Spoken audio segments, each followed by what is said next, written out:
बच्चों मैं आपके लिए एक बढ़िया क्वेश्चन लेके आया हूं, इंटरेस्टिंग क्वेश्चन है, आप एकदम ध्यान से सुनो पहले इसको और कोशिश करो अपने से पॉज करके ट्राई करने का, उसके बाद ये आगे फॉरवर्ड करके देखो। चलिए क्वेश्चन कह रहा है in the given figure triangle ABC is right angle at A.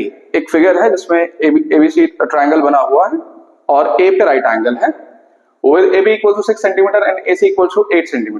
A circle with center O has been inscribed inside this triangle. Find the value of R, the radius of inscribed circle.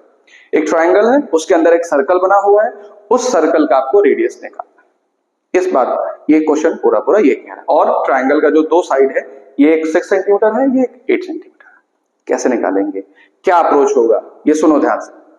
देखो triangle ये जो है ये are है, यही हमें निकालना है। तो ये जो पूरा ट्रायंगल है एबीसी, अगर इसका एरिया आप टुकड़ों में निकालो, मतलब एक ट्रायंगल को कई पार्ट में डिवाइड कर दिया और उसका एरिया निकाल के सम किया और अकेले इसका पूरे ट्रायंगल का एरिया निकालो, दोनों बराबर होगा। वही चीज आपको अप्लाई करना है इस पे। जैसे मैं समझाता हूं आपको, आप यहां पे आओ, ऐसे करो, इसको 3 ट्रायंगल हम लोग बना लेते हैं।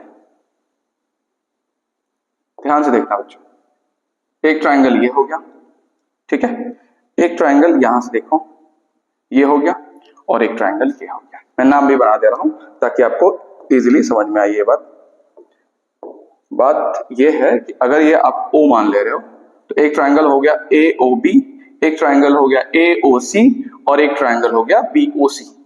ये 3 ट्रायंगल हो गया। अब आपके दिमाग में आ रहा होगा सर क्यों कर रहे हैं ऐसा?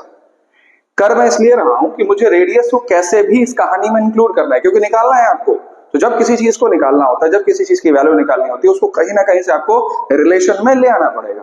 तो मैं ये वाला फॉर्मूला लगा रहा हूं, ध्यान से देखो। मैं ये करना चाह रहा हूं कि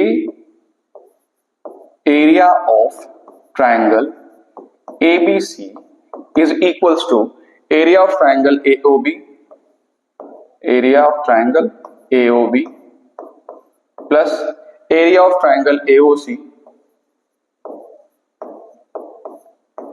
plus area of triangle BOC। ये मैं दिमाग लगा रहा हूं, क्लियर है? अच्छा, हमें BOC के लिए BC चाहिए होगा, तो पाइथागोरियन ट्रिपलेट लगा दो। अगर ये 6 है, ये 8 है, तो ये अपने आप ही बच्चों 10 सेंटीमीटर हो जाएगा। इतना तो आप दिमाग लगा लेना।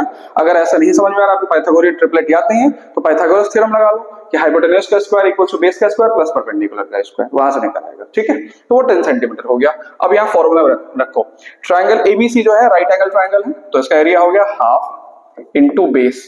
बेस कितना होगा बेटा? 6 सेंटीमीटर, और हाइट कितना होगा? 8 सेंटीमीटर।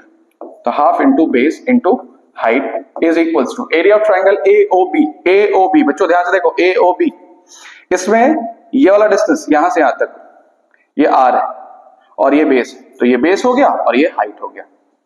तो आपने लगाया half into base 6 into height R, plus इसमें भी वही लगाओ, हाफ इंटू AOC में लगाना है, AOC ध्यान से देखो, बेस कितना हो जाएगा? ये 8 सेंटीमीटर, हाइट ये फिर से भी R रहा, तो बेस इंटू हाइट। और फिर तीसरे वाले में भी ऐसा ही लगा दो, हाफ इंटू, इस बार बेस हो जाएगा बच्चों 10 और हाइट कितना हो जाएगा? R।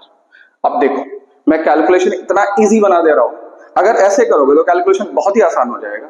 करना क्या है, 1/2 1/2 1/2 1/2, आप सब में से कॉमन करके रिमूव कर दो दोनों साइड। एक काम तो ये हो गया। दूसरा काम ये देखो, 2 से सब कट रहा है, तो 2 से कटा दो, 2 3 जा 6, 2 3 जा 6, 2 4 जा 8, 2 5 जा 10। तो बच्चों सिंपली ये कितना हो गया? 8 3 जा 24 इधर हो गया। इधर देखो 3R 4R 5R, तो 5 4 9 3 12R हो गया बच्चों। तो 12R इक्वल्स टू 24, तो R इक्वल्स टू हो जाएगा 24/12, दैट इज 2 सेंटीमीटर। है ना इजी? आसान हो गया ना?